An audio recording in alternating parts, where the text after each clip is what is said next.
Ang tawag dito ay ritual, isang sayaw na kabisado na naming dalawa. Nagsisimula ito sa kanyang pagkakasala, sinusundan ng aking pag-iyak at nagtatapos sa kanyang pagluhod. Ngayong gabi, nasa huling bahagi na kami ng sayaw. Nakaluhod si Jeff sa sahig ng aming sala. Ang kanyang mukha ay basang-basa ng mga pekeng luha. Ang kanyang mga kamay ay mahigpit na nakahawak sa akin. Ang eksena ay perpekto. Ang dim light mula sa lampshade, ang basag niyang boses, ang itsura ng isang lalaking pinagsisisihan ang lahat. Kung ito'y isang pelikula, maniniwala ang lahat. Pero ako, ang kanyang asawa sa loob ng 10 taon, pagod na akong maging manunood. Ann, please, patawarin mo ako, sabi niya, ang mga salitang sanay na niyang bigkasin. Nagkamali ako, lasing lang. Walang ibig sabihin yon. Ikaw ang mahal ko, ikaw lang. Tumayo lang ako ron, nakatingin sa kanya. Wala nang luhang pumapatak mula sa aking mga mata. Naubos na sila, marahil noong ikatlo o ikaapat na beses niyang ginawa ito. Ang nararamdaman ko na lang ay isang malawak na kapag-uran. Ang kaluluwa ko ay pagod na. Ilang beses ko nang narinig iyan, Jeff. Sabi ko, ang boses ko'y walang emosyon. Ibang babae pero parehong dahilan, parehong pangako. Pero iba ngayon, Ann. I swear, this is the last time. Hinding-hindi na maulit. Hindi ko kayang mawala ka sa akin. Kayo ng mga anak natin. Ang mga anak namin, sina Marco at Mela. Sila ang laging huling baraha na kanyang inilalabas at laging epektibo. Dahil para sa kanila, handa akong lunukin ang sarili kong sakit. Handa akong maging tanga. Habang nakatingin ako sa lalaking nakaluhod sa harapan ko, ang isip ko ay lumipad pabalik sa lalaking minahal ko. Ang araw ng aming kasal, nakatayo siya sa dulo ng altar, suot ang isang puting suit, at ang kanyang mga mata ay nakatuon lang sa akin habang dahan-dahan akong naglalakad palapit. Ang ngiti sa kanyang mga labi ay totoo.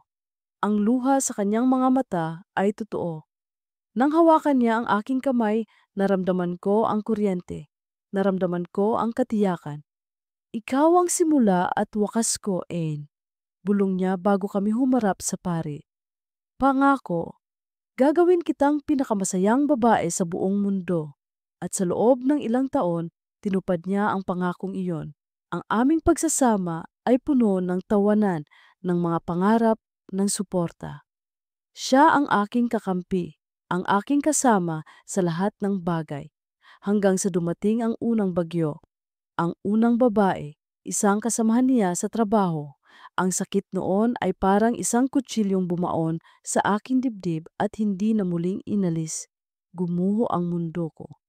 Ngunit lumuhod siya, umiyak, nangako. At dahil mahal na mahal ko siya, dahil ayokong masira ang pamilyang sinimulan namin, pinatawad ko siya. Akala ko iyon na ang una at huli. Ngunit ang isang pagkakamali ay naging dalawa. Pagkatapos, tatlo. Ang bawat babae ay may bagong mukha, ngunit ang sakit na iniiwan nila ay pareho lang. At sa bawat pagkakataon, ang ritual ay nauulit, ang sayaw ng pagkakasala at pagpapatawad. At ako, sa bawat pag-ikot, ay unti-unting nawawala. Ang aking tiwala ay naging abo. Ang aking pagmamahal ay nabalutan ng takot at pagdududa. And please, bigyan mo ko ng isa pang pagkakataon. Pakiusap ni Jeff, ibinabalik ako sa kasalukuyan. Para sa mga bata, para sa atin. Tumingin ako sa paligid ng aming magandang bahay. Ang bawat muebles, ang bawat litratong nakasabit sa dingding ay isang paalala ng buhay na pinilit kong buuin.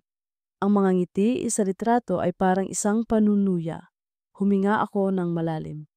Ang pagod ay bumalot sa aking buong katawan. Sige, Jeff, sabi ko. Nakita ko ang pagliwanag ng kanyang mukha, ang pag-asa. Pero makinig ka. Pagpapatuloy ko, tinititigan siya ng diretso sa mata para maunawaan niya ang bawat salita. Ito na ang pinakahuli. Isa na lang, isang maliit na pagkakamali pa, isang kasinungalingan pa, kahit gaano kaliit. Tapos na talaga tayo. Walang pakiusap, walang pagluhod, walang mga bata, tapos na. Naiintindihan mo? Mabilis siyang tumango na para bang isang batang pinangakuan ng candy. Oo, Ann. Oo, pangako. Hinding-hindi na. Tumayo siya at niyakap ako. Ang kanyang yakap ay mahigpit, ngunit para sa akin, wala itong init. Niyakap ko rin siya pabalik, hindi dahil gusto ko, kundi dahil iyon ang parte ko sa aming sayaw. Ang parte ng asawang nagpapatawad. Ang mga sumunod na araw ay isang malaking pagpapanggap. Sinusubukan naming maging normal. Si Jeff ay naging ang perpektong asawa na matagal ko nang hinahanap. Umuuwi siya ng maaga, may dalang bulaklak, tinutulungan niya ang mga bata sa kanilang takdang aralin. Kinakamusta niya ang araw ko.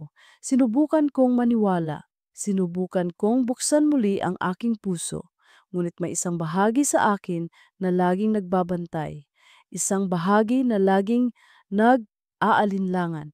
Kapag naliligo siya, hindi ko maiwasang silipin ang kanyang telepono. Kapag may tumatawag, ang aking mga tainga ay handang makinig.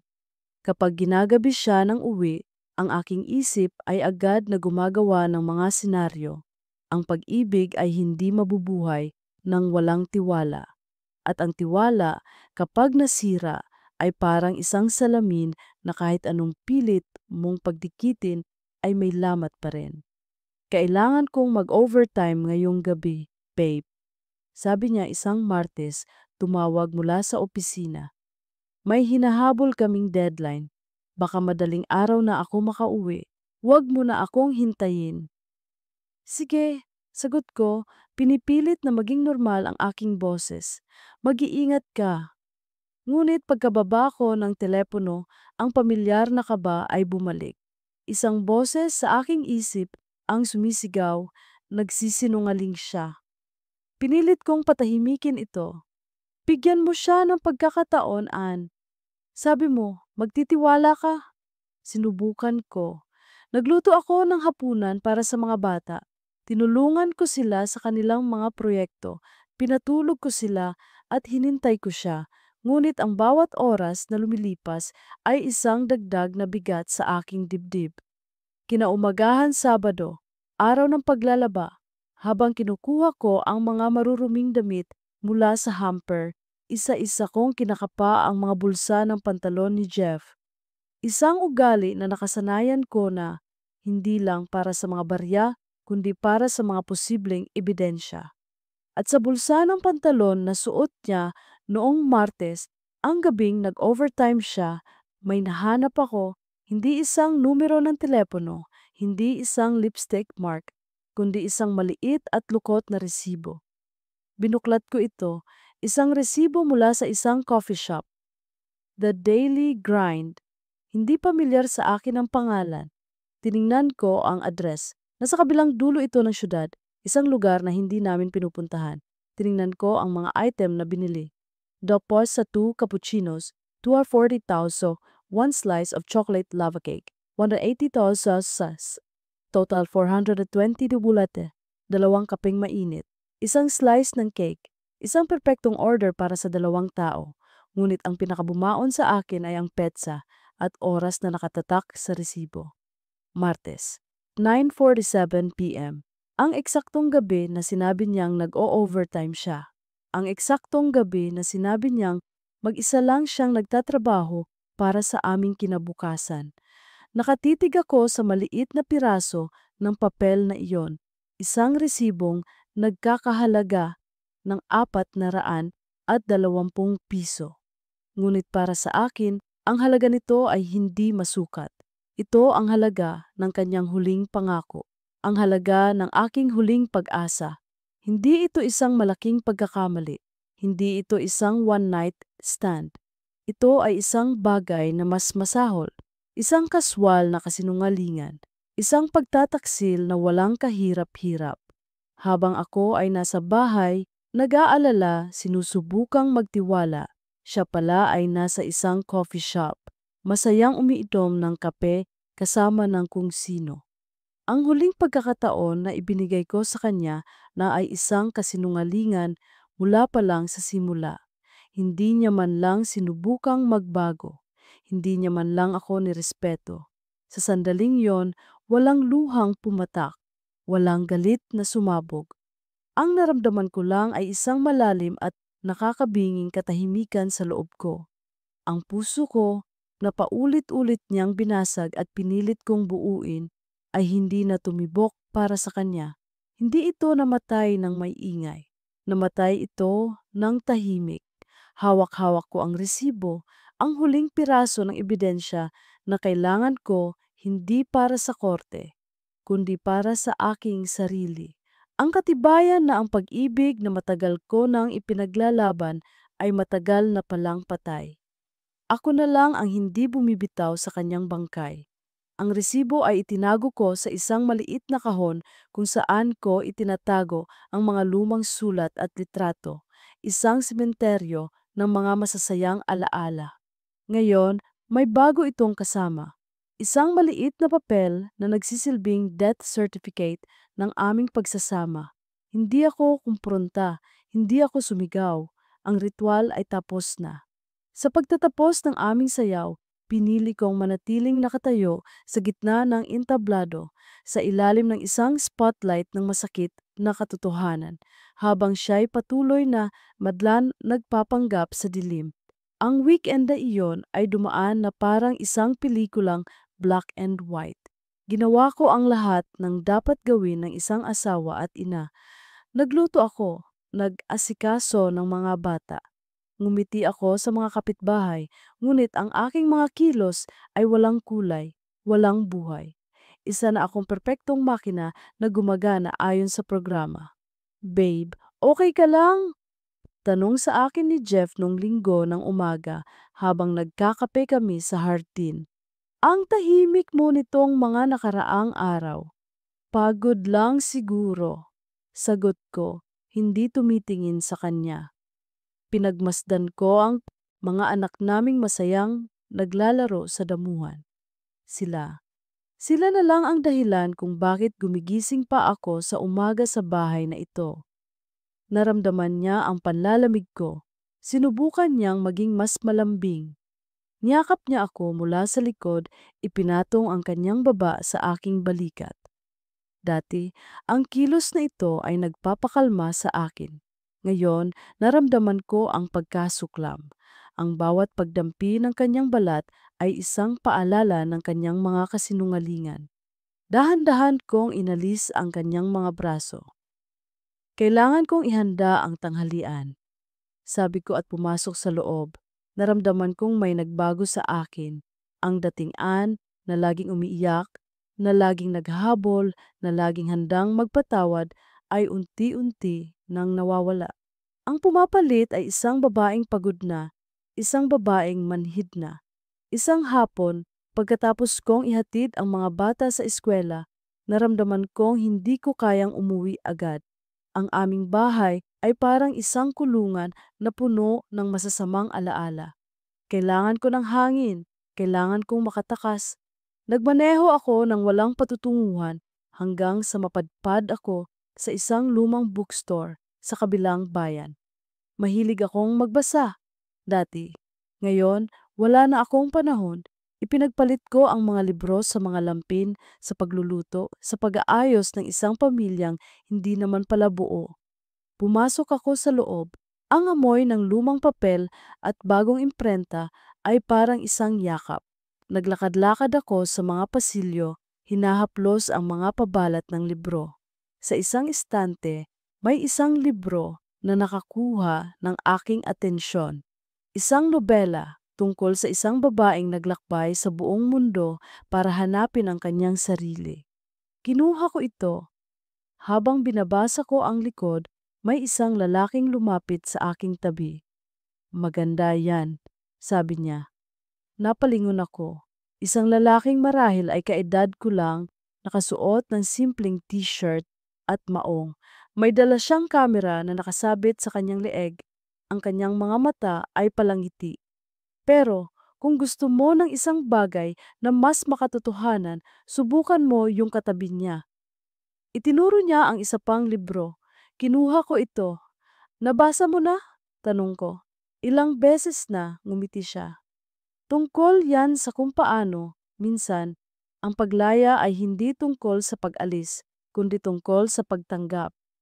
May kung anong tumama sa akin sa kanyang sinabi. Salamat sa suggestion, sabi ko. Walang anuman, ako nga pala si Brian, inilahad niya ang kanyang kamay. Ann, sagot ko, kinamayan siya.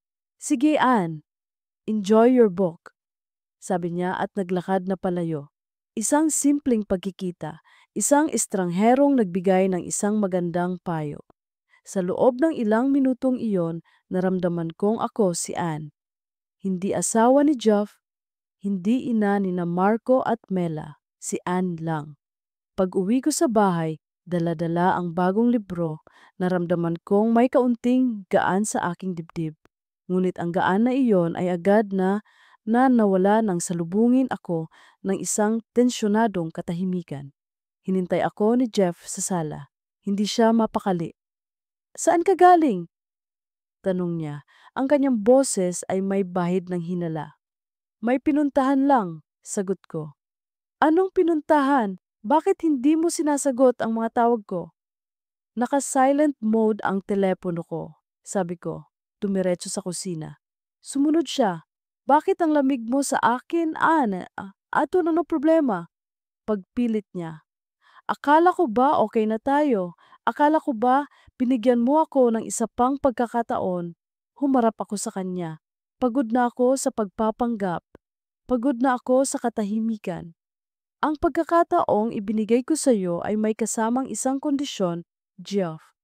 Sabi ko, ang boses ko'y kalmado. Ano ang ibig mong sabihin? Pumanhik ako sa aming kwarto. Kinuha ko ang maliit na kahon. Bumaba ako at bumalik sa kusina. Binuksan ko ang kahon at kinuha ang resibo. Inilapag ko ito sa mesa sa kanyang harapan. 2 cappuccino, isang slice of cake. Martes, 9:47 p.m. Sa The Daily Grind, sabi ko isa-isa na parang isang taga-usig. Kumusta ang overtime mo, Jeff? Nakita ko ang pagbabago sa kanyang mukha. Ang pagkukunwari ay napalitan ng gulat. Dinampot niya ang resibo. Tinitigan niya ito na para bang isa itong ahas na handang tumuklaw sa kanya. Ann, let me explain. Simula niya, ang pamilyar na linya. Wag na, Jeff, sabi ko. Pagod na akong makinig sa mga paliwanag mo. Pagod na akong maniwala sa mga kasinungalingan mo. Kaibigan lang yon, isang kliyente. Nag-usap lang kami tungkol sa trabaho.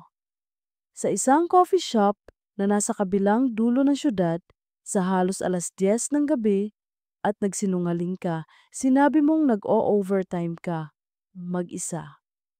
Ang tanong ko, Jeff, alin pa sa mga sinasabi mo ang totoo? Hindi siya nakasagot dahil alam naming pareho na halos lahat ay kasinungalingan na. Sa pagkakataong ito, hindi ako umiyak. Tumingin lang ako sa kanya. Sabi ko sa'yo, ito na ang huli. Tinapos mo na, Jeff. Ikaw ang tumapos nito. Tumalikod ako para umalis, ngunit hinawakan niya ang aking braso. Ain, please. Wag, mag-usap tayo. Wala na tayong dapat pag-usapan. Ngunit sa halip na lumuhod at umiyak tulad ng ati, isang bagay na iba ang ginawa niya. Isang bagay na hindi ko inaasahan. Nagalit siya. Bakit? Dahil ba dito? Iwinasiwas niya ang resibo. Isang kapirasong papel lang to, Ann. Palalakihin mo na naman? Hindi lang ito papel, Jeff. Ito ang pruweba na hindi ka kailanman magbabago. Paano ako magbabago kung palagi kang ganyan? Sigaw niya pabalik at natigilan ako. Palagi kang nagdududa. Palagi kang malamig. Palaging nakabantay sa bawat galaw ko. Paano ako gaganahang umuwi sa isang asawang parang pulis? Sinusubukan kong ayusin to, pero ikaw mismo ang sumisira. Nakatitig lang ako sa kanya, hindi makapaniwala sa aking naririnig. Ako? Ako pa ang may kasalanan? Kaya hindi mo ako masisisi kung minsan Mas gusto ko pang kausapin ang ibang tao, pagpapatuloy niya. Dahil sila, nakikinig sila. Hindi tulad mo na laging galit, laging nanunumbat. Baka kung subukan mong maging mas mabuting asawa, hindi na ako kailangang tumingin sa iba. Ang kanyang mga salita ay parang mga asidong ibinuhos sa aking pagkatao. Ang kanyang pagtataksil, ang kanyang mga kasinungalingan ay ibinabalik niya sa akin. Ako ang may depekto. Ako ang may pagkukulang. Ako ang dahilan kung bakit siya naghahanap ng iba. Hindi na lang niya sinira ang kanyang pangako. Sinisira na niya ngayon ang aking pagkatao. Ang huling piraso ng aking dignidad ay sinusubukan niyang durugin. At sa sandaling iyon, sa gitna ng aming kusina, naramdaman kong hindi na lang ang pag-ibig ang nawala, pati ang respeto. At kapag wala na iyon, ano pa ang matitira? Ang mga salita ni Joff ay parang mga lason na dahan-dahang kumalat sa aking sistema. Ako ang may kasalanan. Ako ang dahilan. Ang kanyang pagtataksil ay naging salamin ng aking mga pagkukulang. Sa gabing iyon, hindi ako umiyak, hindi ako nakipagtalo. May isang bagay sa loob ko na tuluyan nang namatay. Kinabukasan, gumising ako na may isang bagong uri ng determinasyon. Hindi na ako lalaban para sa kanya. Lalaban ako para sa sarili ko. Nagsimula ang malamig na digmaan sa aming pamamahay. Hindi na kami nag-uusap maliban kung tungkol sa mga bata. Naging dalawang estranghero kami na naghahati sa isang malaking espasyo. Gumigising ako ng maaga, inaasikaso ang mga bata, at umaalis bago pa siya bumaba para mag-almusal. Umuuwi ako ng gabi, sakto lang para sa hapunan, kung saan ang tanging maririnig ay ang tunog ng aming mga kubyertos. Pagkatapos, ikukulong ko ang sarili ko sa guest room, na ginawa ko ng sarili kong silid. Noong una, nagulat si Jeff. Sinubukan niya ang lahat ng taktika, ang pagiging malambing, ang paghingi ng tawad. Ngunit ang pader na itinayo ko sa paligid ng aking puso ay hindi na kayang tibagin ng kanyang mga peking pangako. Nang makita niyang hindi na gumagana ang mga iyon, bumalik siya sa dati. Mga gabing hindi umuuwi, mga amoy ng pabango ng ibang babae. Pero sa pagkakataong ito, wala na akong pakialam. Hindi na ako nasasaktan. Dahil para masaktan ka, kailangan mo munang may maramdaman. At ako manhid na. Ang enerhiyang dati kong ginugugol sa pag-aalala sa kanya ay ibinaling ko sa ibang bagay. Ibinaling ko sa aking sarili. Ang trabaho ko bilang interior designer na dati ipangalawa lang sa aking pagiging asawa ay naging aking santuwaryo. Ibuhos ko ang lahat ng aking oras at pagkamalikhain dito. Kumuha ako ng mga bagong kliyente, gumawa ng mga disenyong mas matapang. At sa bawat proyektong natatapos ko, isang piraso ng aking nawawalang pagkatao ang unti-unting bumabalik. Sinimulan ko ring gawin ang mga bagay na matagal ko nang kinalimutan. Binalikan ko ang pagbabasa.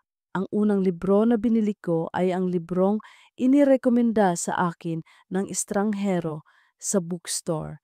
Habang binabasa ko ang kwento ng babaeng naglakbay para hanapin ang sarili, naramdaman kong iyon din ang ginagawa ko.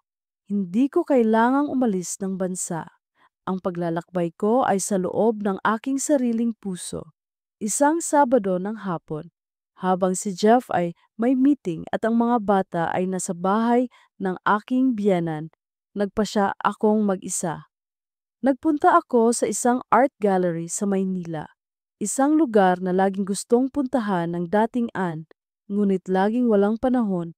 Habang pinagmamasdan ko ang isang painting ng isang babaeng nakatingin sa dagat, naramdaman kong may tumabi sa akin. Maganda yan, no? Napalingon ako. Si Brian, ang lalaki mula sa bookstore. Nakasabit pa rin ang kamera sa kanyang leeg. Brian, sabi ko, nagulat, maliit ng mundo. O baka naman pareho lang tayo ng mga gustong puntahan. Ngumiti siya. Sinusundan mo ba ako, Ann? Biro niya, Tumawa ako, isang tunay na tawa. Ikaw yata ang sumusunod sa akin. Naglakad kami sa loob ng gallery, sabay na tinitingnan ang mga obra. Ikinuwento niya ang kanyang pagkahilig sa photography. Hindi raw ito ang kanyang hanap buhay. Isa lang itong paraan para i-freeze ang mga sandaling ayaw niyang makalimutan. Gusto kong kunan ng litrato ang mga kwento, sabi niya. Hindi yung mga magagandang tanawin lang, kundi yung mga mata ng isang matandang nagtitinda sa kalye. Yung nangiti ng isang batang naglalaro sa ulan. Yung mga bagay na may emosyon. Tumingin siya sa akin. Tulad ng painting na yan, hindi lang yan babae na nakatingin sa dagat. Isang buong nobela ang nasa likod ng mga mata niya. Lungkot, pag-asa, pananabik. Yun ang sining para sa akin. Mayroong isang bagay sa paraan ng kanyang pagsasalita. May lalim. May sinseridad. Sa unang pagkakataon, naramdaman kong may isang taong nakikita ako. Hindi bilang asawa ni Jeff, hindi bilang isang babaeng may problema, kundi bilang isang painting na may kwento sa likod ng mga mata. Nagkape kami pagkatapos. Nagkwentuhan kami tungkol sa mga libro, sa sining, sa musika. Wala kaming pinag-usapan tungkol sa aming mga personal na buhay. Ngunit sa aming mga pagtawa at sa aming mga sandali ng katahimikan, naramdaman ko ang isang koneksyon. Pwede ko bang kunin ang numero mo? Tanong niya bago kami maghiwalay. Para kung may alam akong magandang exhibit o kung may bago akong librong nabasa, pwede kitang i-text. Ibinigay ko. Isang desisyong hindi ko pinag-isipan. Isang desisyong nagmula sa puso. Naging simula iyon ng isang kakaibang pagkakaibigan. Ang aming komunikasyon ay sa pamamagitan lang ng text. Magpapadala siya ng isang litratong kinunan niya. Isang bulaklak na tumubo sa semento, isang pusang natutulog sa ilalim ng kotse. At ako naman magpapadala ng isang linya mula sa librong binabasa ko. Ang aming pag-uusap ay isang palitan ng sining at pananaw. Siya ang naging sikreto kong kaibigan, ang aking bintana palabas sa aking kulungan. Isang gabi, sinubukan na namang sirain ni Jeff ang pader na itinayo ko. Dumating siya sa guest room. May dalang isang bouquet ng mga puting rosas, ang paborito ko. Ann, please, hindi ko na kaya to, sabi niya. Miss na kita, miss ko na ang asawa ko. Tiningnan ko lang siya. Ang asawa mo ay matagal nang wala, Jeff. Hindi, nandito ka. Patawarin mo na ako, mag-usap na tayo. Pagmamakaawa niya. Pagod na ako, Jeff, sabi ko. Ang aking boses ay kalmado. Huwag na, please. Isinara ko ang pinto.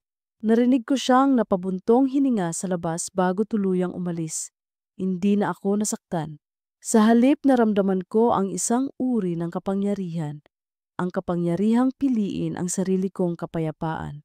Ngunit may mga araw na kahit ang pader na itinayo ko ay tila guguho. Isang hapon, habang pauwi ako, nakita ko ang kotse ni Jeff. Nakaparada sa tapat ng isang restaurant. At nakita ko siya sa loob, sa may bintana. May kasamang babae. Nagtatawanan sila. Ang pamilyar na kirot ay bumalik. Kahit gaano ka pa kamanhid, ang makita ang pagtataksil sa harap mo mismo ay may kakayahang sumugat. Mabilis kong pinaandar ang kotse palayo, ngunit ang imahe nila ay nakatatak na sa aking isipan. Pagdating ko sa bahay, naramdaman ko ang pag-iisa ng mas matindi kaysa dati. Ang aking katatagan ay biglang gumuho. Kinuha ko ang aking telepono at nang hindi nag-iisip, tinext ko si Brian. At din ako. Bad day today. Ilang segundo lang nag-reply siya. Brian, nasaan ka? Pupuntahan kita. Nagulat ako sa bilis ng kanyang tugon, sa kanyang alok. Ako, wag na, nakakahiya, okay lang ako. Brian, hindi okay ang okay lang. Sabihin mo sa akin kung nasaan ka, Ann, o ako ang hahanap sa'yo. May isang bagay sa kanyang pagpupumilit na nagbigay sa akin ng kapanatagan. Sinabi ko kung nasaan ako sa isang maliit na kapihan malapit sa aming subdivision. Wala pang 15 minuto, dumating siya. Naupo siya sa harapan ko at tinitigan lang ako. Ano nangyari? Tanong niya. At doon, sa harap ng isang taong halos hindi ko pa kilala, gumuho ako. Umiyak ako. Hindi ko ikinuwento ang detalye. Ang sinabi ko lang, minsan, kahit anong pilit mong maging matatag, may mga araw na mapapagod ka rin. Hindi siya nagsalita. Hinayaan niya lang akong umiyak. At nang sa wakas ay tumahan ako, inabutan niya ako ng panyo. Lahat ng tao napapagod sa bigin, sabi niya. Pero hindi ibig sabihin noon, kailangan mo ng sumuko. Nag-usap kami. Pinatawan niya ako, ikinuwento niya ang tungkol sa kanyang aso na kumain ng kanyang sapatos. Ang mga simpleng kwento niya ay naging lunas sa aking mabigat na dibdib. Nang paalis na kami, habang nakatayo kami sa labas ng coffee shop, ang gabi ay malamig. Ayokong nakikita kang malungkot, Ann, sabi niya. Ang kanyang boses ay seryoso. May isang hibla ng aking buhok na inilipad ng hangin. Papunta sa aking mukha, itinaas niya ang kanyang kamay. Dahan-dahan at magalang. At inipit niya ang hibla ng buhok sa likod ng aking tainga. Ang kanyang mga daliri ay dumampi sa aking balat. Isang saglit lang. Ngunit ang pagdampi na iyon ay parang isang kidlat. 1,000 boltahe ng kuryente ang gumapang sa aking buong katawan. Napatingin ako sa kanya. Ang kanyang mga mata ay nakatitig sa akin, puno ng isang emosyon na hindi ko pa nakikita dati. Sa sandaling iyon, isang kotse ang dumaan. Ang matinding ilaw nito ay tumama sa aming dalawa, na para bang isang spotlight sa isang entablado. Inilalantad ang isang sandaling napakapribado. Huminto ang aking paghinga. Ang aking puso ay kumakabog ng napakabilis. Ang pagkakaibigan. Ang simpleng pagkakaibigan na naging kanlungan ko. Sa isang simpleng paghawak, sa isang iglap, naging isang bagay na mas komplikado. Isang bagay na mapanganib. Ang pagdampi ng mga daliri ni Brian sa aking balat ay nag-iwan ng isang bakas na hindi nakikita, na parang isang kuryenteng nanatili sa aking sistema. Ang ilaw mula sa dumaang kotse ay naglaho, at muli kaming binalot ng dilim ng gabi. Mabilis niyang binawi ang kanyang kamay, na para bang napaso rin siya. Paumanhin, sabi niya, medyo nahihiya. Wala yon, salamat, sagot ko. Salamat hindi lang sa pag-aayos ng aking buhok, kundi sa pagpunta niya, sa pakikinig niya. Ang aming paalam ay naging mabilis at medyo alanganin. Isang bagong bagay ang namagitan sa amin. Isang bagay na hindi pa namin kayang pangalanan, ngunit pareho naming nararamdaman. Habang nagmamaneho ako pauwi, ang isip ko ay puno niya. Ang kanyang mga ngiti, ang lalim ng kanyang mga mata, ang pag-aalala sa kanyang boses, at ang init ng kanyang paghawak. 1,000 beses kong inulit-ulit sa aking isipan ang sandaling iyon. At sa bawat pag-ulit, isang maliit na ngiti ang sumisilay sa aking mga labi na agad namang sinusundan ng isang alon ng pagkakasala. May asawa ako, kahit na ang aming pagsasama ay isa na lang pagpapanggap, sa mata ng Diyos at ng batas, asawa ko pa rin si Jeff. At ang nararamdaman kong ito para kay Brian, mali. Ngunit bakit ang isang bagay na mali ay nagdudulot ng isang pakiramdam na napakatama? Pagdating ko sa bahay, ang malamig na realidad ang sumalubong sa akin. Naroon si Jeff, nanonood ng telebisyon sa sala. Hindi man lang siya nagangat ng tingin nang pumasok ako. Saan ka na naman galing? Gabing-gabi na, sabi niya. Ang kanyang tono ay bored. May tinapos lang na trabaho, sagot ko at tumiretso na sa hagdan. Trabaho, laging trabaho. Narinig kong bulong niya. Baka naman ibang trabaho ang inaasikaso mo. Huminto ako, hinarap ko siya. Anong ibig mong sabihin? Nagkibit balikat siya. Wala, naisip ko lang, baka kaya ka nagkakaganyan ay dahil may iba ka ng pinagkakaabalahan. Baka may iba nang nagpapasaya sa'yo. Hindi ako makapaniwala sa aking naririnig. Ang kapal ng mukha niya, siya na walang ginawa kundi lokohin ako, ay may lakas ng loob na pagdudahan ako. Ang aking galit na matagal ko nang itinatago sa ilalim ng aking panlalamig ay biglang sumiklab. Wow, Jeff! Wow, sabi ko, isang tawang puno ng pait ang kumuwala. Galing sa'yo? Ikaw pa talaga ang may ganang magsalita ng ganyan? Bakit hindi? Tumayo siya at lumapit sa akin para malaman mo rin ang pakiramdam na magduda, ang pakiramdam na hindi mo alam kung nasaan ang asawa mo. Alam ko ang pakiramdam na, yan Jeff, sigaw ko. Araw-araw ko yang nararamdaman sa loob ng maraming taon. Ang pagkakaiba lang, ang pagdududa ko, laging may basehan, laging may pruweba. Samantalang ikaw, ang pagdududa mo, gawa-gawa lang ng makitid mong isip para pagtakpan ang sarili mong mga kasalanan. Kung hindi ka lang sana ganyan kapraning, edi sana masaya tayo. Sigaw niya pabalik. Maging masaya? Paano ako magiging masaya sa isang lalaking hindi ko nakilala? Sa isang lalaking ang alam lang gawin ay magsinungaling? Ang aming sigawan ay umalingaw-ngaw sa buong bahay. Nagpapasalamat ako na ang mga bata ay nasa kwarto na at mahimbing na natutulog. Ako pa ang sinungaling, sabi niya. Ikaw itong laging may sikreto, laging malamig, laging parang may tinatago. Kasalanan mo to, Ann. Kasalanan mo kung bakit ako nagkakaganito. Sinusubukan kong magbago, pero ikaw mismo ang tumutulak sa akin palayo. Iyon na, ang huling dagok, ang pinakamasakit na paninisi. Ako ang may kasalanan.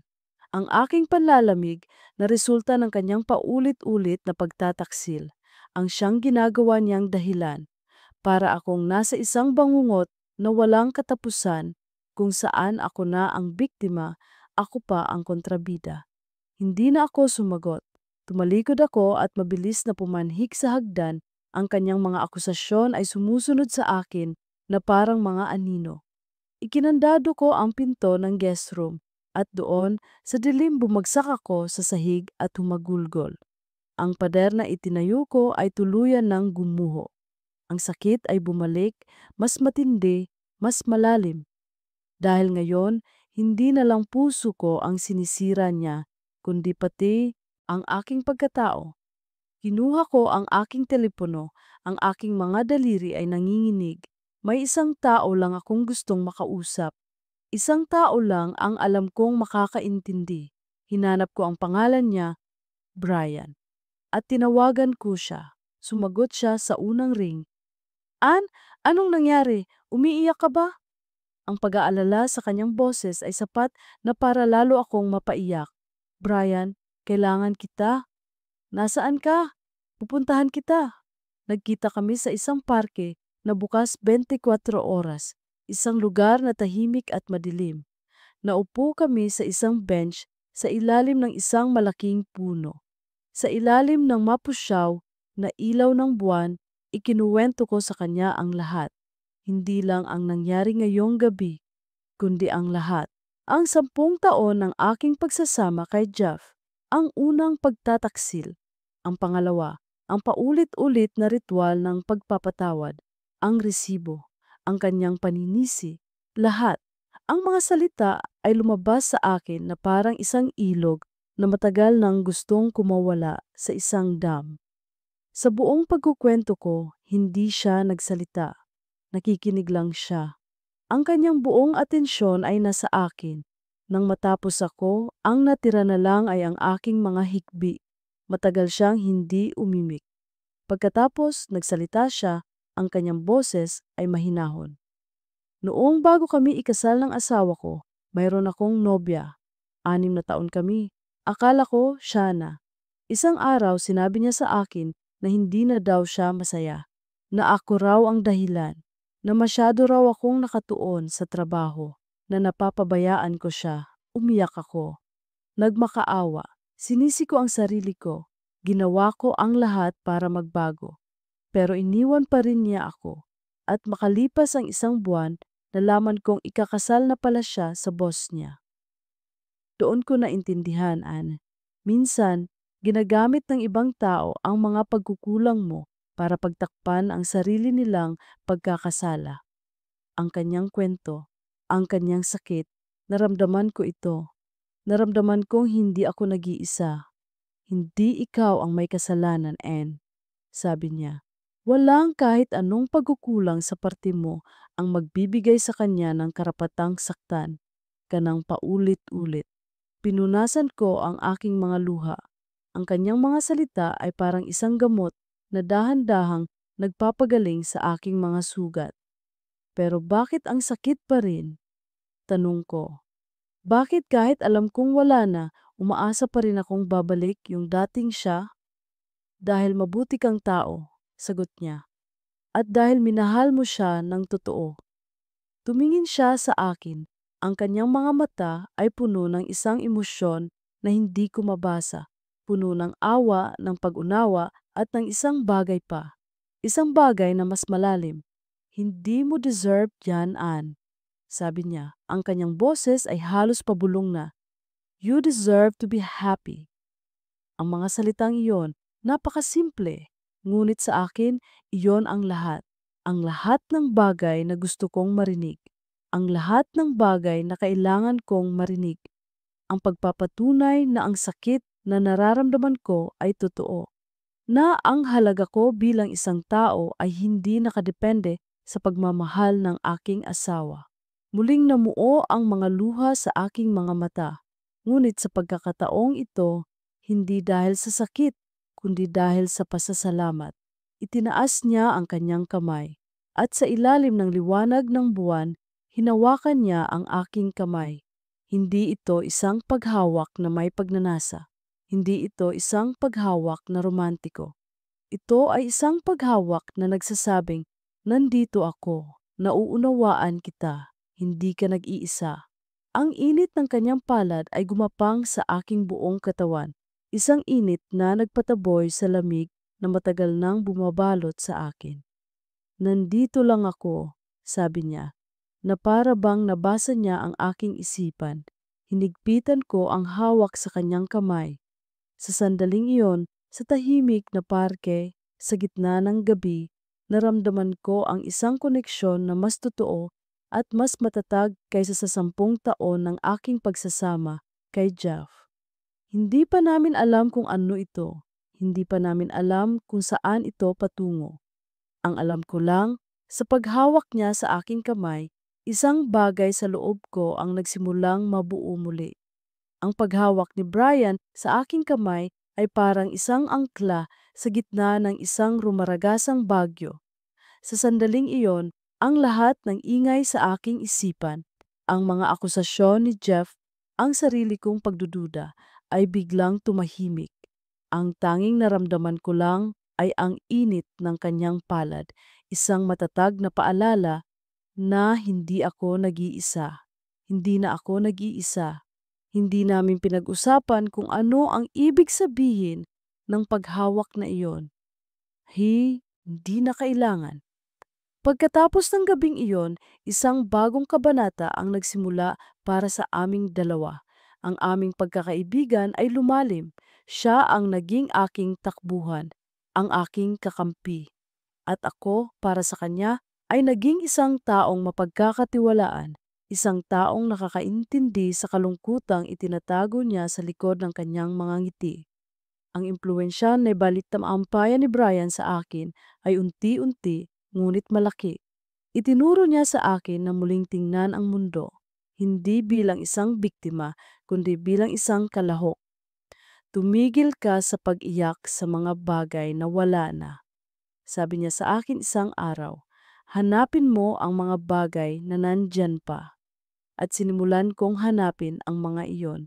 Isang umaga ng linggo, dinala niya ako sa isang bundok na malapit sa syudad. Umalis kami ng madilim pa. Sa tuktok, sa gitna ng lamig at katahimikan, pinanood naming sumikat ang araw. Ang dahan-dahan pagliwanag ng langit, ang paglabas ng isang nag-aapoy na bola ng pag-asa sa abot tanaw, mayroong isang bagay doon na nagpabago sa aking pananaw. Ang kadiliman, gaano man kahaba, ay laging may katapusan. Tingnan mo, sabi ni Brian. Itinuturo ang kamera niya sa akin. Ngumiti ka, yung totoo. At sa pag-flash ng kanyang kamera, isang tunay na ngiti ang kumawala sa aking mga labi, isang bagay na matagal ko nang hindi nagawa. Ipinakilala niya sa akin ang mundo ng musika. Dinala niya ako sa isang maliit at halos sikretong jazz club. Doon, sa saliw ng isang malungkot na saxophone, naramdaman ko ang bawat nota. Naintindihan ko na ang kalungkutan pala kapag ginawang sining ay maaaring maging napakaganda. Ang bawat pagkikita namin ay isang aralin sa kung paano muling mabuhay. At habang unti-unti kong natututunan ang mga araling ito, isang pagbabago ang nangyari sa akin. Nagsimula akong mag-ayos para sa sarili ko, hindi para kay Jeff. Nagsimula akong magsuot ng mga damit na gusto ko, hindi ang mga damit na sa tingin ko ay magugustuhan niya. Ang guest room na dati aking kulungan ay niredecorate ko. Ginawa ko itong sarili kong espasyo, isang studio, isang library, isang santuwaryo. Sa bahay, ang aking relasyon kay Jeff ay naging sibil, ngunit may malinaw na hangganan. Kinausap ko siya ng maayos. Jeff, sabi ko isang gabi, mananatili ako dito para sa mga bata. Magiging magkaibigan tayo para sa kanila.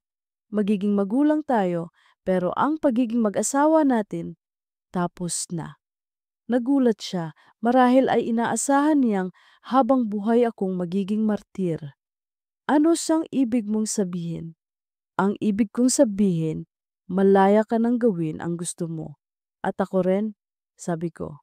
Ang pagbabagong ito, ang aking bagong kumpiyansa, ang aking kalmadong pagdistansya, ang aking unti-unting pagsaya, ay hindi niya ikinatuwa.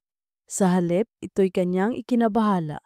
Ang asawang dati sunod-sunuran at laging nasa kanyang paanan ay bigla na lang natutong tumayo sa sarili niyang mga paa. At hindi niya iyon nagustuhan. Ang dating pabayang asawa ay biglang naging seloso. Saan ka na naman galing? Tanong niya tuwing uuwi ako ng gabi. Sino yang ka-text mo at kanina ka pa nakangiti diyan?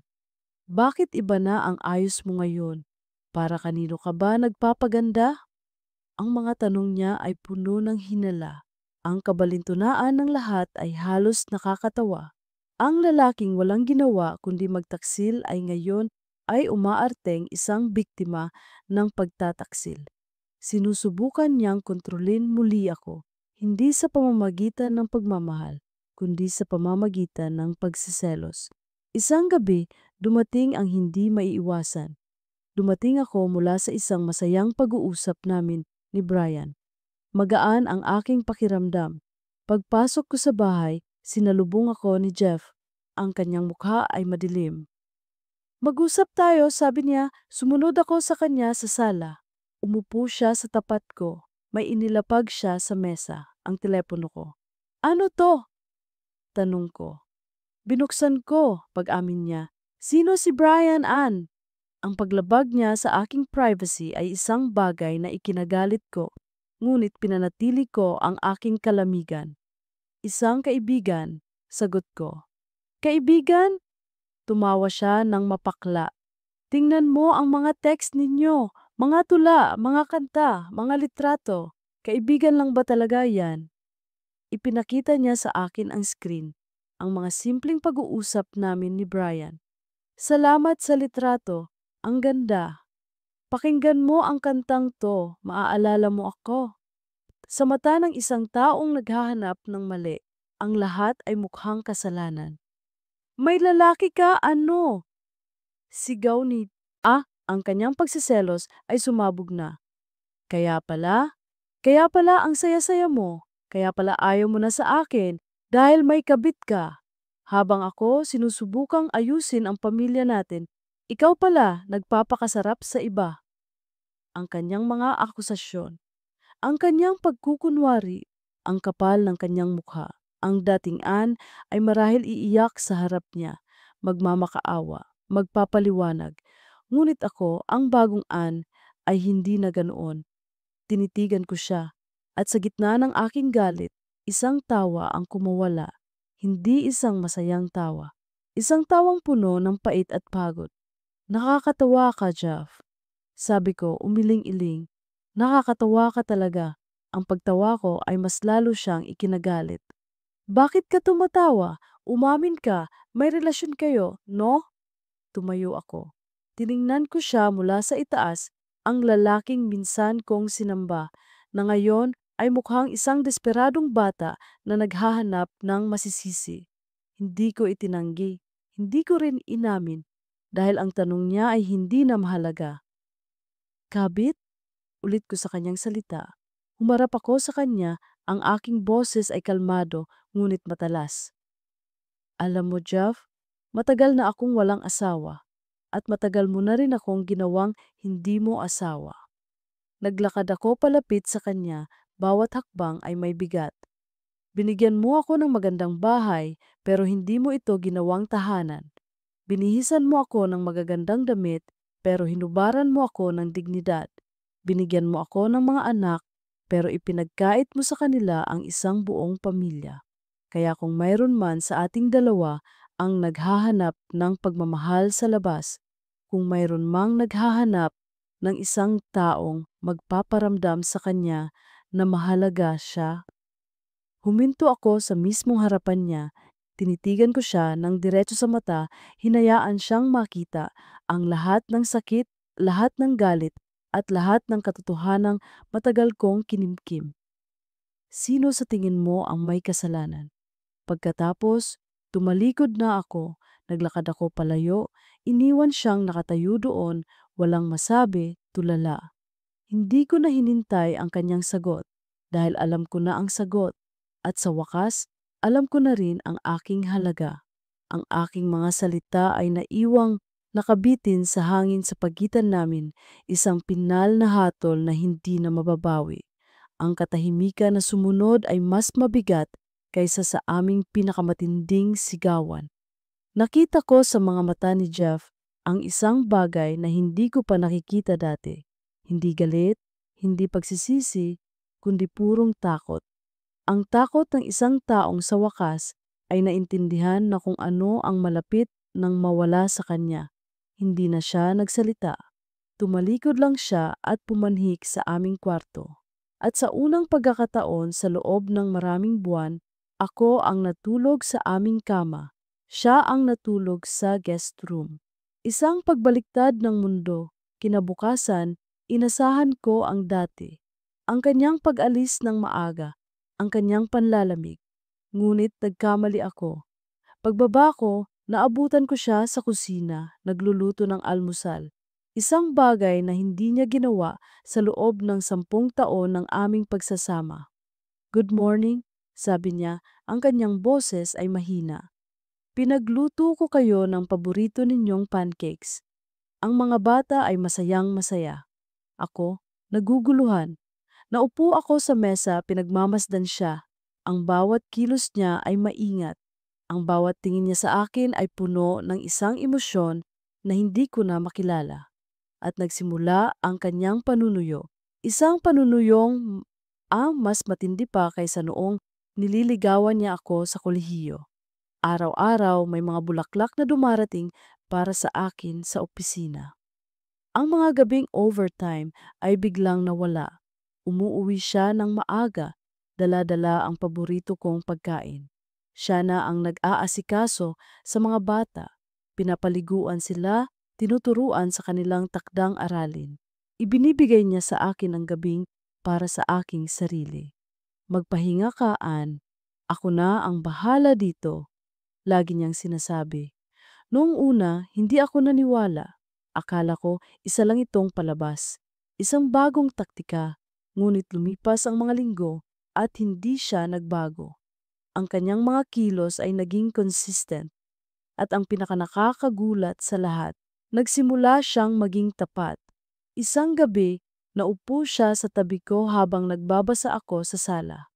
Alam kong galit ka pa rin. sabi niya. At may karapatan ka. Naging gago ako, Ann. At doon, nagkwento siya.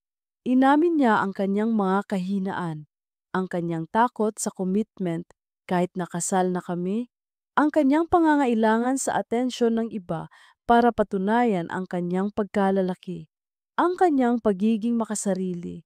Hindi siya nagdahilan. Inamin niya ang lahat. Hindi ko alam kung paano magmahal ng tama, Ani. Sabi niya, ang kanyang mga mata ay puno ng luha. Mga totoong luha sa pagkakataong ito. Natatakot ako. Natatakot akong harapin ang mga problema. Mas madali ang tumakbo. Mas madali ang maghanap ng panandaliang saya. Pero sa bawat pagtakbo ko, ikaw ang nasasaktan. Kayo ng mga anak natin. Hinawakan niya ang aking kamay.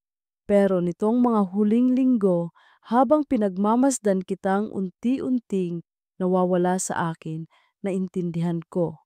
Ikaw ang pamilya ko, kayo ang buhay ko. Kung wala kayo, wala akong kwenta. Tumingin siya sa akin, ang kanyang mga mata ay nagmamakaawa. Huwag mo akong iwan, Ann. Please. Turuan mo akong magmahal ng tama. Ang kanyang pag-amin, ang kanyang kahinaan.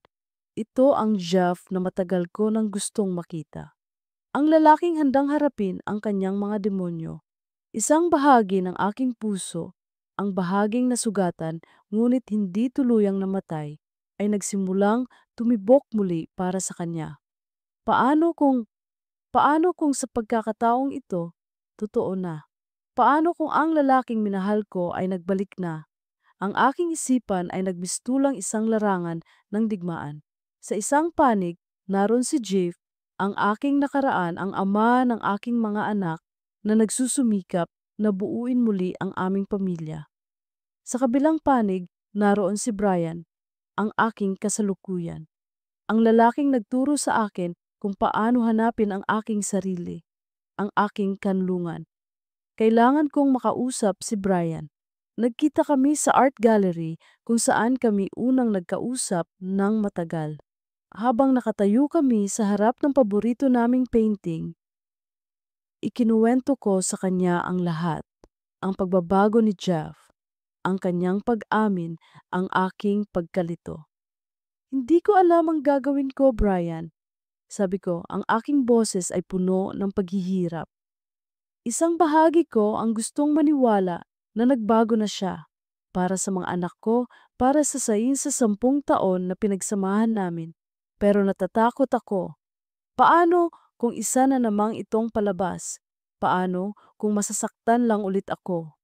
Tumingin ako sa kanya, naghahanap ng sagot. At nandyan ka, ang nag-iisang taong nagparamdam sa akin na mahalaga ako nitong mga huling buwan. Gulong-gulo ako. Nakikinig lang siya, ang kanyang mukha ay seryoso. Nang matapos ako, matagal siyang hindi umimik. Ano sa tingin mo ang dapat kong gawin? Tanong ko. Tumingin siya sa akin, ang kanyang mga mata ay puno ng isang emosyon na hindi ko maintindihan. Isang pinaghalong pagmamahal at kalungkutan. Gusto kitang maging masayaan, sabi niya sa wakas. Ang kanyang boses ay mahinahon. Yun lang, ang gusto ko lang ay makita kang masaya. Huminga siya ng malalim. At kung ang kaligayahan mo ay ang subukang buuin muli ang pamilya mo, kung sa tingin mo ay may pag-asa pa, maiintindihan ko. Ang kanyang mga salita ay parang isang sampal. Inaasahan kong sasabihin niyang, piliin mo ako. Inaasahan kong ipaglalaban niya ako, ngunit hindi. Pero Ann, pagpapatuloy niya, hindi ako pwedeng maging parte ng desisyon na, yan, kung pipiliin mo ako ngayon, habang naguguluhan ka pa, baka habang buhay mo lang isipin kung ano ang sana nangyari. Baka habang buhay mo lang akong sisihin kung hindi maging perpekto ang lahat. Umiling siya. Ang laban na yan ay sa iyo at sa asawa mo. Kailangan mong harapin yan nang walang anino ko. Ano siyang ibig mong sabihin? Tanong ko, ang kaba ay nagsisimulang gumapang sa aking dibdib. Aatras muna ako, Ann, sabi niya. at ang bawat salita ay parang isang patak ng yelo. Ibibigay ko sa iyo ang espasyo na kailangan mo para makapag-isip, para malaman mo kung ano talaga ang gusto ng puso mo nang walang impluensya mula sa akin. Brian, wag, pakiusap ko. Ngumiti siya, isang napakalungkot na ngiti. Ito ang tamaan para sa'yo? Hinawakan niya ang aking pisngi, isang marahan at huling paghaplos. Nandito lang ako. Hindi ako aalis, pero kailangan mong gawin ito ng mag-isa. Tawagan mo ako kapag sigurado ka na, sabi niya. Kapag alam mo na kung saan ka tunay na magiging masaya. At tumalikod na siya, naglakad siya palayo. Bawat hakbang niya palayo sa akin ay parang isang paglayo ng aking kaligtasan. Gusto ko siyang tawagin, gusto ko siyang pigilan, ngunit ang aking mga paa ay tila nakabaon sa sahig. Naiwan akong nakatayong mag-isa sa gitna ng art gallery. Sa aking harapan, isang asawang nagsusumikap na magbago, hinihila ako pabalik sa nakaraan. Sa aking likuran, isang kaibigang nagmahal sa akin ng sapat para palayain ako. Itinutulak ako papunta sa isang hindi tiyak na hinaharap. At ako nasa gitna, sa isang sangang daan. Walang kasama. Ang desisyon sa wakas ay sa akin na lang. At sa unang pagkakataon, hindi ko alam kung aling daan ang tama. Ang pag-atras ni Brian ay nag-iwan ng isang malaking espasyo sa aking buhay. Isang espasyong pilit na pinupunan ni Jeff. Sa pagkawala ng impluensya ni Brian, ang tanging natira na lang ay ako at ang aking nakaraan kasama ang isang asawang desperadong sinusubukan na maging aking kinabukasan. Ang mga sumunod na linggo ay ang pinakanakakalito sa lahat. Gabi-gabi, ipinapakita sa akin ni Jeff ang isang bersyon ng kanyang sarili na matagal ko nang pinangarap. Siya ang asawang gumigising ng maaga para ipaghanda ako ng kape. Siya ang amang nakikipaglaro sa mga bata sa hardin hanggang sa mapagod sila. Siya ang partner na kinakamusta ang araw ko at nakikinig, tunay na nakikinig sa aking mga kwento. Isang gabi, umuwi akong pagod na pagod mula sa trabaho. Isang kliyente ang naging napakahirap kausap. Pagdating ko sa bahay, ang hapunan ay kahanda na. Ang mga bata ay tapos ng maligo at may isang baso ng paborito kong wine na naghihintay sa akin. Magpahinga ka na, babe. Ako na ang bahala sa lahat, sabi ni Jeff. Hinahalikan ako sa noo. Habang nakaupo ako sa sala, pinagmamasdan siyang nagliligpit sa kusina. Isang tanong ang umikot sa aking isipan. Hindi ba't ito ang gusto ko? Hindi ba't ito ang ipinagdasal ko? Ang isang pamilyang buo, isang asawang mapagmahal, isang payapang tahanan. Ngunit bakit? Sa kabila ng lahat ng ito, may isang bahagi sa akin na hindi mapanatag. Bakit sa tuwing ngumingiti siya, ang isang boses sa aking isip ay bumubulong ng pekeng?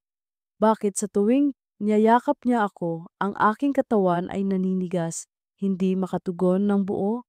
Sinubukan kong labanan ito, sinubukan kong bigyan siya ng pagkakataon. Isang gabi, pinilit kong ibalik ang dati. Pagkatapos naming maghapunan, hinila ko siya papunta sa aming kwarto, ang aming dating kwarto. Sa ilalim ng dim light, sinubukan naming ibalik ang init na matagal nang nawala. Ngunit habang magkayakap kami, habang hinahalikan niya ako, ang aking isip ay lumilipad sa ibang lugar. Ang aking mga mata, kahit nakapikit, ay hindi siya ang nakikita. Naramdaman niya, huminto siya at tumingin sa akin. May problema ba? Umiling ako. Wala, pagod lang ako. Ang pamilyar na dahilan. Ngayon, ako na ang gumagamit nito. Ang pagbabago ni Jeff ay tila totoo. Ngunit ang aking puso ay nasanay na sa sakit. Ang tiwala na parang isang manipis na sinulid ay naputol na ng maraming beses. At ngayon, kahit anong pilit kong pagdugtungin, ang mga buhol ay naroon pa rin, isang permanenteng paalala ng bawat pagtataksil. Ako ay naging asawa niya sa pangalan, sa papel at sa harap ng mga bata. Ngunit sa loob, sa aking kaluluwa, ako pa rin ang unmarried wife. Isang babaeng kasal, ngunit nag-iisa. Linggo-linggo, naiisip ko si Brian, ang kanyang ngiti, ang kanyang pag-unawa, ang kanyang pagrespeto sa aking desisyon. Hindi siya tumatawag, hindi siya nagtitext. Tinupad niya ang kanyang pangako at ang kanyang pananahimik ay mas lalo lang nagpapatunay kung gaano siya kaespesyal. Hinahayaan niya akong hanapin ang sarili kong daan. Sa kabilang banda, si Jeff ay hindi ako hinahayaan. Ang kanyang pag-aalaga ay unti-unting naging isang uri ng pagkakapos sa akin. Bawat galaw ko kailangan niyang malaman. Bawat kausap ko kailangan niyang kilalanin. Ang kanyang pagsisikap na magbago ay may kasamang isang hindi nakikitang tanikala. Isang tanikalaan ng pagkakasala na para bang sinasabi niya, "Heto, nagbabago na ako, kaya dapat mahalin mo na ulit ako." Isang araw nagpasya akong ayusin ang aming mga papeles sa bahay. Mga insurance, mga investment, mga bank documents. Isang bagay na matagal ko nang hindi ginagawa dahil si Jeff ang laging nag-aasikaso nito. "Ako na babe, wag mo nang problemahin yan," sabi niya. "Hindi, okay lang. Gusto kong malaman kung ano na ang status ng mga pinag-ipunan natin," sagot ko. Binuksan ko ang filing cabinet sa aming maliit na opisina. Kinuha ko ang folder na may label na Bank Statements. Naupo ako sa mesa at sinimulang suriin ang mga ito. Ang aming joint savings account, ang perang pinaghirapan naming pareho, ang perang para dapat sa kinabukasan ng aming mga anak. Habang tinitingnan ko ang mga transaksyon, isang bagay ang nakakuha ng aking atensyon. Buwan-buwan, sa loob ng nakalipas na 2 taon, may isang regular na withdrawal. Isang malaking halaga, laging parehong petsa. Nakalagay lang ay cash withdrawal or fund transfer. Walang pangalan, walang detalye. Kinabahan ako. Ano ito? Isang sikretong investment? Naghanap pa ako sa mga lumang file. Sa isang folder na may label na Old Bills, may nakita akong mga lumang credit card statements ni Jeff. Binuklat ko.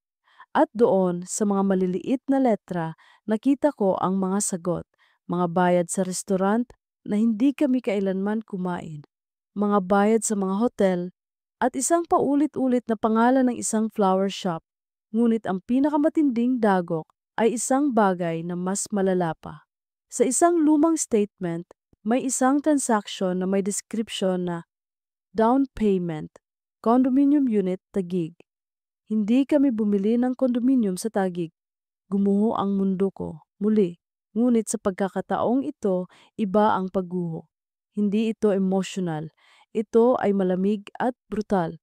Kinuha ko ang lahat ng dokumento. Kinuha ko ang bank statements.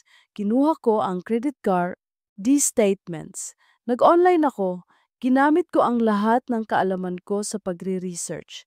Ang pangalan ng babae mula sa flower shop, ang address ng condominium, at dahan-dahan nabuo ang isang larawan sa aking isipan. Ang kanyang mga pagtataksil ay hindi lang mga one-night stand, hindi lang mga panandaliang libog. Isa sa mga babae niya, ang pinakahuli, ang dahilan ng aming huling pag-aaway, ay hindi niya basta lang iniwan. Binilhan niya ito ng kondo. Sinusuportahan niya ito buwan-buwan gamit ang perang dapat ay para sa aming pamilya. Gamit ang perang para sa pag-aaral ni na Marco at Mila. Ang sakit na naramdaman ko ay iba. Hindi ito ang kirot ng isang pusong sinugatan. Ito ay ang nagyayalong galit ng isang taong ninakawan. Hindi lang niya ninakaw ang aking tiwala. Hindi lang niya ninakaw ang aking pagmamahal. Ninakaw niya ang kinabukasan ng aming mga anak. Ang lahat ng kanyang pagbabago nitong mga huling linggo, ang mga bulaklak, ang pagluluto, ang mga pag-iyak, ay biglang naging isang malaking panloloko. Isang desperadong pagtatangka na panatilihin ako, hindi dahil mahal niya ako, kundi dahil kailangan niya ako para itago ang kanyang pangalawang buhay. Nakatulala lang ako sa mga papel na nakakalat sa aking harapan. Ang lahat ng aking pagkalito ay nawala. Ang lahat ng aking pag-aalinlangan ay naglaho. Napalitan ito ng isang matigas at malinaw na desisyon. Hindi na ito tungkol sa pagpapatawad. Hindi na ito tungkol sa pagbibigay ng isa pang pagkakataon. Ito ay tungkol sa pagrespeto sa sarili. Ito ay tungkol sa pagprotekta sa aking mga anak. Tapos na. Tapos na talaga, kinuha ko ang aking telepono. Ang aking mga daliri ay hindi na nanginginig. Ang aking puso ay hindi na nalilito. Ito ay kalmado. Ito ay desidido. Alam ko na ang daan na aking tatahakin. At sa pagkakataong ito, hindi na ako lilingon pa. Hinahanap ko ang numero ng aking abogado sa aking mga kontak. Hindi si Brian. Hindi pa ngayon. Ang unang hakbang ay para sa akin, para sa aking kalayaan. Nakita ko ang pangalan, Atalia Romero, at pinindot ko ang call. "Hello, Ann? Napatawag ka?" Sabi niya sa kabilang linya. Huminga ako ng malalim. Tumingin ako sa labas ng bintana, sa isang kinabukasang sa wakas ay sa akin na. "Attorney," sabi ko, ang aking boses ay matatag at hindi na mababasag kailanman. "Ituloy na natin. Ngayon na." Ang tawag sa telepono kay Attorney Romero ay parang paghila sa isang gatilyo. Isang desisyon na walang atrasan. Pagkatapos kong ibaba ang telepono, naramdaman ko ang isang kakaibang kapayapaan. Wala na ang pagkalito. Wala na ang sakit. Ang natira na lang ay isang matigas na determinasyon. Hinintay ko si Jeff na umuwi. Umupo ako sa aming opisina. Ang mga dokumento ay nakalatag sa ibabaw ng mesa na parang mga baraha sa isang larong sugal kung saan siya na ang huling taya. Pumasok siya sa bahay, masaya, may dalang pizza para sa mga bata. Ang perpektong ama. "Babe, I'm home," sigaw niya. "Jave, pumarito ka sa opisina. May kailangan kang makita," sabi ko. Ang boses ko'y kalmado. Naramdaman niya siguro ang lamig sa aking boses. Sumunod siya, ang kanyang nangiti ay unti-unting nawawala. Pagpasok niya sa opisina, nakita niya ang mga papel sa mesa, ang bank statements, ang condominium documents. Ang kanyang mukha ay biglang na mutla. "Ano to?" tanong niya kahit na alam na niya. 2 taon, Jeff, sabi ko, hindi tumitingin sa kanya. Tinitingnan ko ang mga numero sa papel. 2 taon mo kaming ninanakawan. Ang perang para sa pag-aaral ng mga anak mo, ang perang pinaghirapan nating pareho ay ginamit mo para suportahan ang kabit mo. Para bilhan siya ng bahay. "Ann, I can explain." Sa wakas tumingin ako sa kanya at sa aking mga mata, wala na siyang nakitang luha. Wala na siyang nakitang sakit. Ang nakita niya lang ay kawalan. "Wag na, Jeff. Pagod na akong makinig," sabi ko. "Akala ko ang problema lang natin ay ang puso mo, ang kahinaan mo sa babae. Kaya kong patawarin yon, sinubukan kong patawarin yon. Pero ito, itinuro ko ang mga papel. Hindi na ito tungkol sa puso, tungkol ito sa karakter. At ngayon, malinaw na sa akin kung sino ka talaga." Nakita ko ang pagguho ng kanyang huling depensa. Ang lalaking laging may sagot, na laging kayang baliktarin ang sitwasyon, ay wala nang masabi. Lumuhod siya, ang pamilyar na ritual. Ngunit sa pagkakataong ito, hindi na ito gumagana sa akin. "Patawarin mo ako, Ann," umiiyak niyang sabi. "Pinatawad na kita, Jeff," sabi ko, at iyon ay totoo. Pinatawad na kita sa lahat ng sakit na idinulot mo, pero ang pagpapatawad ay hindi nangangahulugang pananatili. Ang pagpapatawad ko ay ang pagpapalaya sa sarili ko. "Sa'yo?" Tumayo ako. "Nakausap ko na ang abogado ko, siya na ang makikipag-ugnayan sa'yo. Aalis na kami ng mga bata bukas." "Hindi, wag mong gawin to. Paano ang mga bata? Paano ang pamilya natin?" "Ang pamilyang sinasabi mo ay matagal mo nang sinira, Jeff." Ang ginagawa ko ngayon ay ang pagliligtas sa natitira pa rito, ang aking mga anak at ang sarili ko. Iniwan ko siyang nakaluhod sa sahig ng opisina, sa gitna ng mga ebidensya ng kanyang huling pagtataksil. Sa gabing iyon, sa huling pagkakataon, natulog ako sa bahay na iyon. Ngunit hindi na ako ang asawa niya. Ako si Anne, isang ina, isang babaeng handa nang magsimula muli. Makalipas ang 6 na buwan, ang hangin sa bago kong apartment ay amoy bagong pintura at pag-asa. Mas maliit ito kaysa sa mansyon na iniwan namin, ngunit mas masaya. Ang bawat sulok ay puno ng tawanan ng aking mga anak. Dito, wala ng katahimikang nakakabingi, wala ng pagpapanggap. Ang annulment namin ay natapos ng mas mabilis kaysa sa inaasahan. Marahil dahil alam ni Jeff na hawak ko ang lahat ng ebidensya laban sa kanya. Naging patas siya sa settlement, marahil bilang kanyang huling akto ng pagsisisi. Mayroon kaming maayos na co-parenting agreement. Nakikita niya ang mga bata tuwing weekend. Isang relasyong sibil para sa kanila. Ang aking maliit na design firm ay nagsisimula ng makilala. Ako ang boss. Ako ang gumagawa ng desisyon. At sa bawat bagong proyektong natatanggap ko, mas lalo kong napatutunayan sa sarili ko na kaya kong tumayo sa sarili kong mga paa.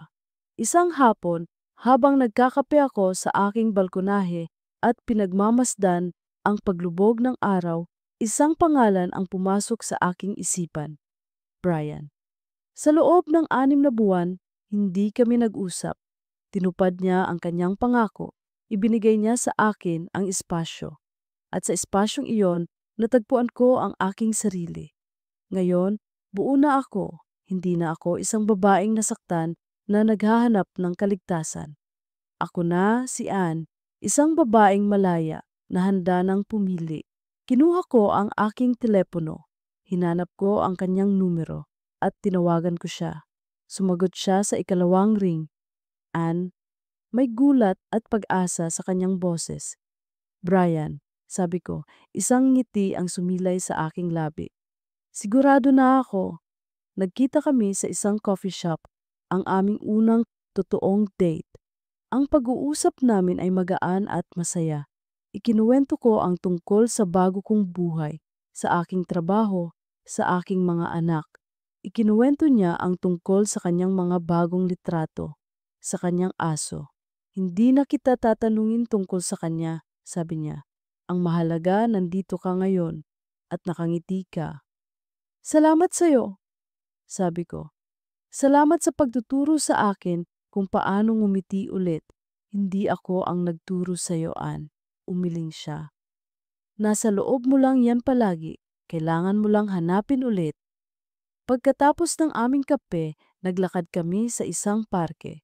Ang parehong parke kung saan ako umiyak sa kanya noon. Ngayon, naglalakad kami, nagtatawanan.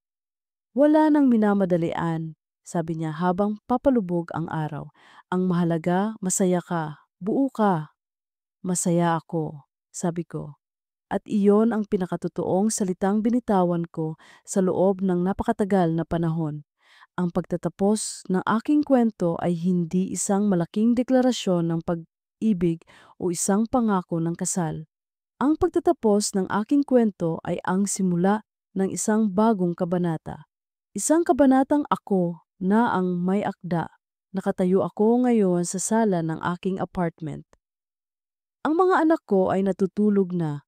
Ang katahimikan ay hindi na nakakatakot. Ito ay payapa.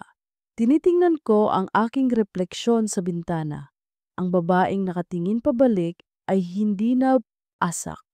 Siya ay matatag, siya ay nakangiti. Nag-vibrate ang telepono ko. Isang text mula kay Brian. Isang litrato ng pagsikat ng araw na kinunan niya kaninang umaga. Sa ilalim isang mensahe. Brian, isang bagong araw, isang bagong simula. Kape bukas? Ngumiti ako. Nag-type ako ng sagot. Ako, sige, bukas. Hindi ko alam kung ano ang dala ng bukas. Hindi ko alam kung kami ni Brian ang magkakatuluyan sa huli. Ang alam ko lang, sa wakas, Pagkatapos ng napakatagal na panahon, hindi na ako takot na harapin ito dahil ang babaeng haharap dito ay buo na, malaya na. At higit sa lahat, mahal na niya ang kanyang sarili. At iyon pala ang tunay na kaligayahan.